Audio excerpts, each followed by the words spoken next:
Assalamualaikum warahmatullahi wabarakatuh. Selamat pagi semuanya. Waalaikumsalam, selamat pagi Bu. Apa kabarnya nih anak-anak hari ini? Alhamdulillah baik Bu. Sebelum kita memulai pembelajaran kita pada pagi hari ini, ada baiknya kita berdoa menurut kepercayaan dan keyakinan masing-masing. Berdoa mulai. Nah, alhamdulillah kita sudah berdoa. Selanjutnya, coba kalian lihat link kalian ada sampah atau benda yang bisa mengganggu proses pembelajaran kita pada pagi hari ini. Silahkan diamankan terlebih dahulu. Baik Bu.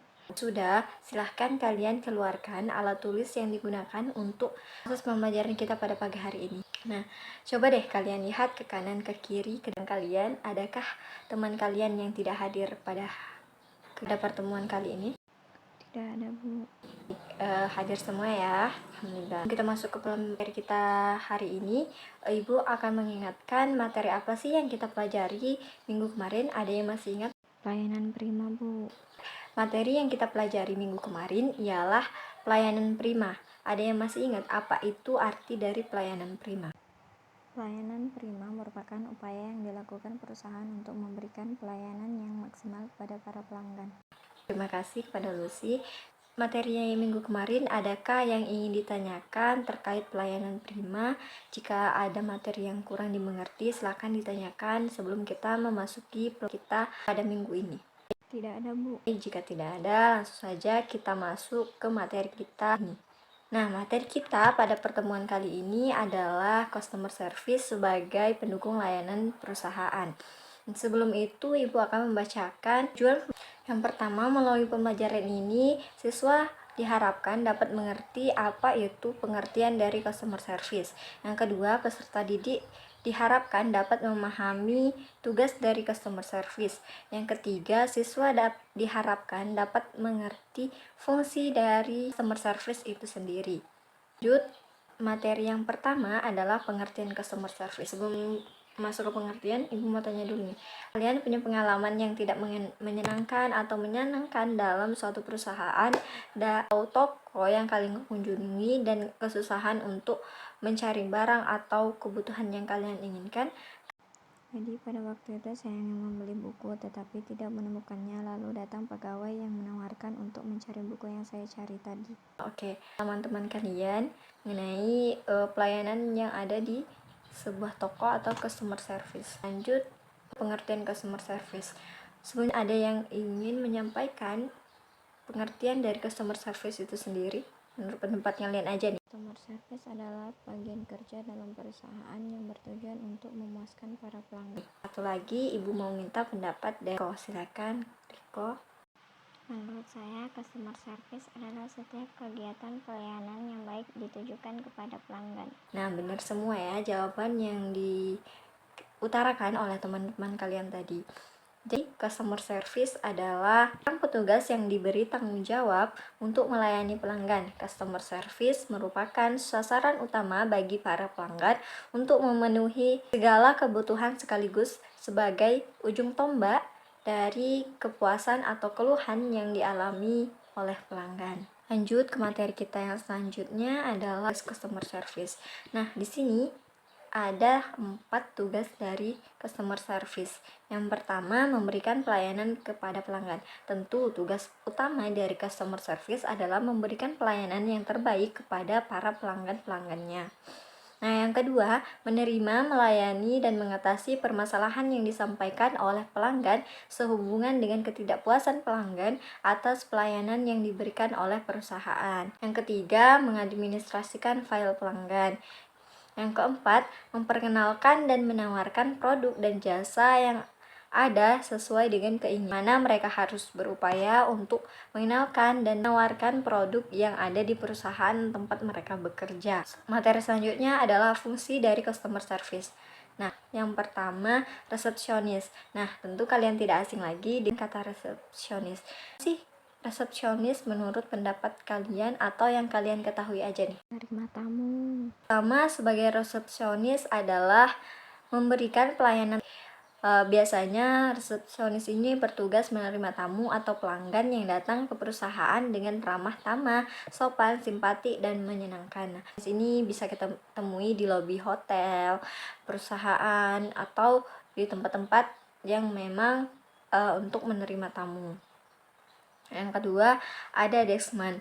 Nah, tugas utama dari Deskman adalah memperkenalkan atau menginformasikan kegunaan atau fungsi dari produk yang mereka jual. Semua kegunaan atau informasi mengenai produk mereka mengetahuinya, agar saat pelanggan akan fungsi atau kebingungan dengan produk tersebut, mereka dapat dengan cepat menjelaskan fungsi dari barang yang mereka jual tersebut dengan akurat. Dan ketiga ada salesman. Salesman ini tidak jauh berbeda dengan hanya saja di sini mereka wajib untuk menawarkan produk yang mereka jual. Nah, kalau di Deskman tadi, mereka dituntut untuk mengetahui seluruh informasi dalam produk tersebut. Nah, kalau di salesman ini, mereka lebih difokuskan untuk menawarkan produk yang mereka jual kepada pelanggan. 4 ada Customer Relation Officer. Nah, tugas utama adalah menjalin hubungan baik dengan para pelanggan mereka. Nah, menjalin hubungan dengan baik ini berdampak kepada perusahaan yang lebih banyak orang, sehingga lebih banyak lagi orang yang berbelanja atau menggunakan jasa perusahaan melalui Customer Relation Officer ini. 5. Komunikator. Komunikator juga mungkin kalian sudah tidak asing lagi. Apa sih itu komunikator menurut kalian dalam ranah service ini? Orang yang memberikan informasi produk. Sekali ya. Jadi komunikator ini berfungsi memberikan segala informasi dan kemudahan kepada pelanggan. Di samping itu juga sebagai tempat keluhan, keberatan atau konsultasi pelanggan. Nah, ya, jika kalian kesulitan untuk mencari atau kebutuhan kalian tidak dapat kalian temukan sendiri, nah kalian bisa menghubungi komunikator ini. Nah, salesman tadi contohnya itu ketika ibu kalian memberi kompor dan kurang memahami bagaimana cara penggunaannya, mungkin salesman bisa menjelaskan seperti ini cara menghidupkan dan mematikan kompor tersebut. Dari materi tadi yang sudah ibu jelaskan, adakah yang ingin kalian tanyakan atau materi yang kalian kurang mengerti? Silahkan ditanyakan. Tidak ada, ibu ada Tidak ada, Bu. sedikit games, yaitu TTS asik, dimana kalian harus melengkapi kolom-kolom. Yang pertanyaan yang pertama, berikan pelayanan kepada pelanggan merupakan titik-titik dari customer service. Ada yang bisa jawab? Tugas, Bu. Coba kita cek jawabannya. Tugas, apakah benar? Ya, benar sekali. Selamat. Pertanyaan kedua adalah sikap memahami dan merasakan perasaan pelanggan disebut sikap Empati, Bu. sekali ya. Jawabannya adalah empati. Yang pertanyaan ketiga atau yang terakhir, yang mengetahui seluruh informasi mengenai produk perusahaan disebut. Jawabannya Deskman, Bu. adalah Deskman. Nah, ya benar. Terima kasih kepada seluruh partisipasi kalian yang bisa membantu ibu untuk mengumpulkan materi yang sudah kita pelajari pada pertemuan ini.